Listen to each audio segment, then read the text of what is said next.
मुंबई का आजाद मैदान अब जंग का मैदान बन चुका है। मराठा आरक्षण की मांग को लेकर आंदोलनकारियों का हुजूम उमड़ पड़ा है। मनोज जरांगे पाटिल ने यहां आमरण अनशन का ऐलान कर दिया है। सुबह सुबह हजारों आंदोलनकारी जब आजाद मैदान की ओर बढ़े तो हालात बेकाबू हो गए। मुंबई का जेजे फ्लाईओवर आधे घंटे तक जाम रहा। गाड़ियों की कतारें लग गई। पुलिस ने सशर्त इजाजत दी। एक दिन 5000 लोग, लेकिन आंदोलनकारियों ने साफ कह दिया ये संघर्ष 15 साल से चल रहा है, अब आरक्षण लिए बिना मैदान नहीं छोड़ेंगे। आंदोलनकारियों का कहना है कि हम असली मराठा हैं, नेता सिर्फ सरकारी पैसों पर मौज कर रहे हैं। कुंभी सर्टिफिकेट और ओबीसी में शामिल किए जाने की मांग तेज है। यहां तक कि अब 75% आरक्षण का प्रस्ताव संसद में लाने की मांग भी उठ रही है। बच्चों के भविष्य, शिक्षा और रोजी रोटी की चिंता में डूबे ये आंदोलनकारी कह रहे हैं अब और बलिदान नहीं देंगे। इस बार संघर्ष लंबा और आक्रोशित होगा। साधु संत समाज ने भी आंदोलन को समर्थन दिया है और आजाद मैदान में गूंज रही है बस एक ही आवाज, आरक्षण दो वरना मैदान नहीं छोड़ेंगे। हमारी आवाज इंडिया संवाददाता अनीता शुक्ला ने आजाद मैदान से जायजा लिया। आज मराठा आरक्षण को लेकर जो आजाद में आंदोलन शुरू है उसको लेकर हम यहाँ पे वारकरी समाज के कुछ लोगों से बात करेंगे। तो आइए जानते हैं उनकी क्या मांगे हैं इस आंदोलन को लेकर। मनोज जरांगे पाटिल के नेतृत्व में इन्होंने इस आंदोलन को शुरू किया है। कल वो भी यहाँ पे प्रस्थान करेंगे। तुमचं नाव सांगा। माझं नाव राजेंद्र नामदेव पाटील आहे। मी छत्रपती संभाजीनगर मधून या आरक्षणासाठी मुद्दा होऊन दाखल झालो। तुम्हाला असं वाटेल म्हातारा माणूस इथं काय करतो, पण मी यासाठी हे करतो की आमच्या छोट्या छोट्या मुलांसाठी 1-1 लाख 2-2 लाख 5-5 लाख हे पाटील हे डोनेशन घेत आहे। या डोनेशनला आम्ही 500 रुपये रोजाचे माणसं आहोत। आम्ही वारकरी आहोत, इथं दाखवत आहोत आम्ही विठ्ठलाचे भक्त आहोत। या छत्रपती संभाजीनगर मधून मनोज दादा जरांगे पाटील जोपर्यंत या भूमीवर आझाद मैदानावर बसतील तोपर्यंत आज छत्रपती संभाजीनगर आमचे मित्र परिवार आम्ही 200 लोक आलेलो आहोत, तोपर्यंत आम्ही इथंच बसणार। मनोज दादा जरांगे पाटलांना ही आमची शेवटच्या क्षणापर्यंत साथ असेल आणि दादांनी कितीतरी हाक मारला तरी अर्ध्या रात्री संभाजीनगर चिडको आडको परिसर हे त्यांच्या मदतीला म्हणजे वाक्याला धावून येतील। फक्त मनोज दादाबद्दल एवढंच बोलेल, असा नाही झाला नाही पुढे ना होणार। मनोज दादा जरांगे पाटील 1 नंबर राहणार।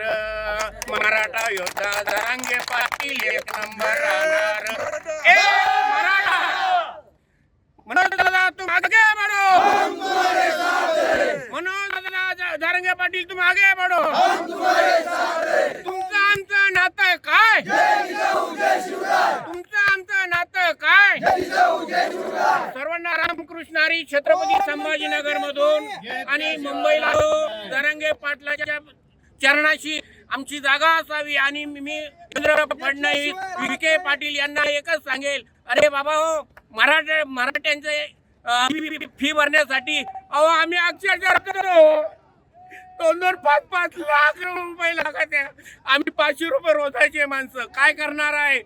या जरांगे पाटलाला मी एकच सांगेल की हे विठ्ठला हे इथं दाखवत आहोत, हे विठ्ठला आम्ही वारकरी माणसं आहोत।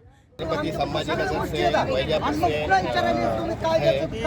हम इस मांगनी से आए हुए कि हमारा जो मराठा समाज है वो अभी बहुत जो पहला जो टाइम था हमारे समाज का 200 एकड़ 200 एकड़ हमारे समाज की जमीन थी, लेकिन आज हमारे समाज के पास सिर्फ 2 एकड़ 2.5 एकड़ जमीन बेची हुई है।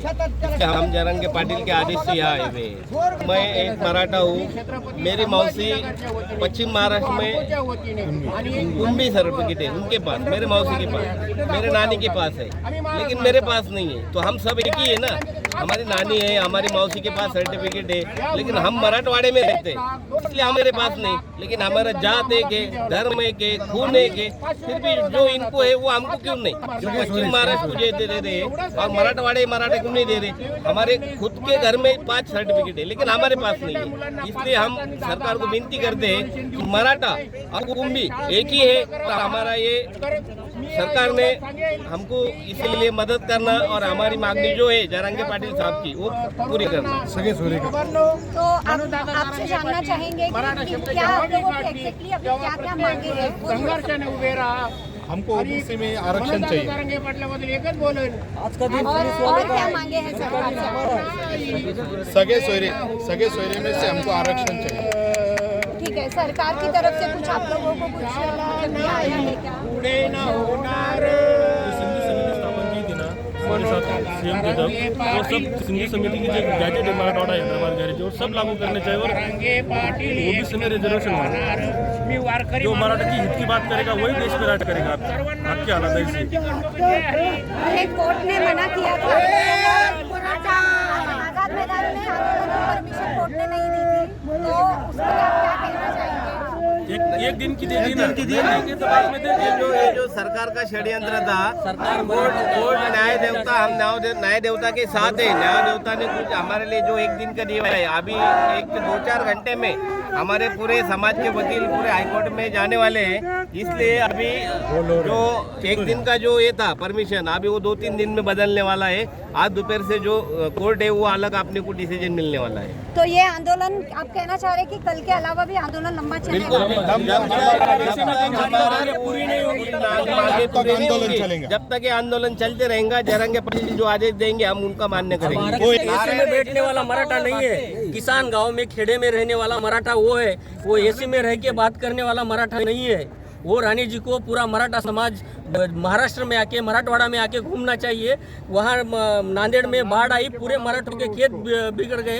अब किसान ज़्यादातर किसान मराठे हैं, अब उनको पूछने वाला भी कोई नहीं है। और मुंबई में बैठ के यहाँ भाषण देने से मराठा समाज नहीं मिलता उनको, इसलिए हर गांव में हर खेड़े में जाके रानी जी को मराठा समाज देखना पड़ता है। मराठा होने से मराठा नहीं होता मैडम, मराठा होने से मराठा नहीं होता। मराठों के घर पे जाके उनके बच्चों को देखने के बाद उनको बोलिए स्टेटमेंट देने को, मैं 96 के लिए हूँ, मैं 92 के लिए हूँ। ये मराठों के बीच में ये सरकार ने डाला वाला जहर है। ये हमारे समाज को हमारा को आरक्षण नहीं मिला, इन जैसे गद्दारों की वजह से नहीं मिला है। मराठा समाज के जो बड़े बड़े आमदार खासदार जो दिखते हैं ना, मराठा समाज वो नहीं है। आप जो मीडिया दिखाती है ये खासदार है मराठा का, ये आमदार है, वो मराठा समाज नहीं है। कुछ चुनिंदा लोग हैं जो मराठा समाज का ठेका लेके बैठे हैं और वहाँ से एसी में बैठ के बयान देते हैं। अरे खेत में आओ, किसान के बच्चे को देखो मराठा क्या है। हमारे को आरक्षण नहीं है, बच्चों को कपड़े नहीं है स्कूल जाने को। स्कूल में जाने के बाद पहले टीचर पूछता है तुम्हारी जात कौन सी है, तुम्हें कपड़े होना है। अगर हम मराठे हैं तो हमारे को कुछ भी सहूलत भी नहीं। ये बच्चे एक ही स्कूल में 2 बच्चे पढ़ते हैं, उसको एक को फीस ज़्यादा एक को कम, ये क्या है? ये एक कानून है। ये मराठी को बदनाम करने की साजिश है। रानी जी को मैं हाथ जोड़ के विनंती करता हूँ, आप पूरा मराठवाड़ा आइए, मराठों का हाल देखिए और बाद में स्टेटमेंट दीजिए। एक हमारा आदमी दिन रात भूखे प्यासे लड़ रहा है, तो उसको सपोर्ट कीजिए। सपोर्ट नहीं कीजिए तो हाथ जोड़ के विनती है,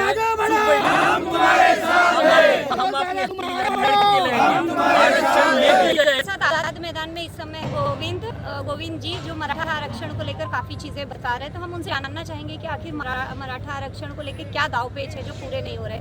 15 साल से ये आंदोलन चला रहा है, लेकिन ये पूरा क्यों नहीं हो रहा है?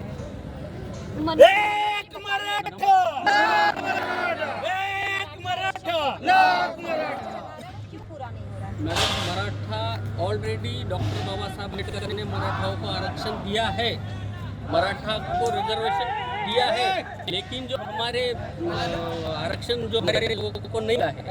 तो किसी ने पहले जिस टाइम आरक्षण दिया था उस टाइम रिजर्वेशन जो दिया था उस टाइम हमारे लोगों ने मराठवाड़ा लोगों ने कुंबे आरक्षण नहीं लिया था। मतलब हमारे दादा परदादा के पास ज़मीन थी, हमारे दिल बड़े थे, इसलिए हमारे को ज़रूरत नहीं थी तो इसलिए हमने नहीं लिया। लेकिन आज हमारी परिस्थिति इतनी बेकार है, हमारे को आरक्षण की ज़रूरत है, तो हमारे को आरक्षण होना। अभी यही आरक्षण बाबा साहब ने सबको दिया था जिन जिन लोगों ने आरक्षण लिया है, और वो उनके समाज में भी बिछड़ों को आरक्षण नहीं मिला है। जो आरक्षण पहले से लेके रहे अब उनको ही आरक्षण नहीं मिल रहा है, वो आरक्षण उनका भी बंद होना चाहिए। उनके वर्ग में जो पिछड़ा लोग हैं उनको आरक्षण मिलना चाहिए। हमारे को भी आरक्षण की ज़रूरत है, इसलिए हम आज पूरी संख्या में मुंबई में आरक्षण की जरांगे साहब की मांगने के लिए आरक्षण के लिए आए हैं। हम आज यहाँ आजाद मैदान में आए हैं। आप देख सकते हैं कि आजाद मैदान में भारी संख्या में आंदोलनकर्ता जमा हुए हैं। जगह जगह हर जगह से मराठवाड़ा यहाँ लोग भारी संख्या में जमा हो रहे हैं। कल एक बहुत बड़ा आंदोलन होने वाला है। इसके लिए हमने कुछ लोगों से बात भी किया। उनका कहना है कि इस बार हम अपना लेकर जाएंगे, क्योंकि ये मराठा आंदोलन जो है 15 सालों से चला आ रहा है, आरक्षण मिल नहीं रहा है, जिसके लिए इन्होंने आज कहा है कि हम इस बार हक लेकर ही जाएंगे और अपने हक के लिए हम अब और आहुति देंगे और अपने हक के लिए हम सरकार से पूरा आरक्षण लेंगे। जो हमारा अधिकार है, हमारे बच्चों के भविष्य के लिए हम ये आरक्षण लेने यहाँ जमा हुए हैं और हम एक दिन का आंदोलन नहीं करेंगे। ये आंदोलन आक्रोश पकड़ने वाला है और लंबा चलने वाला है।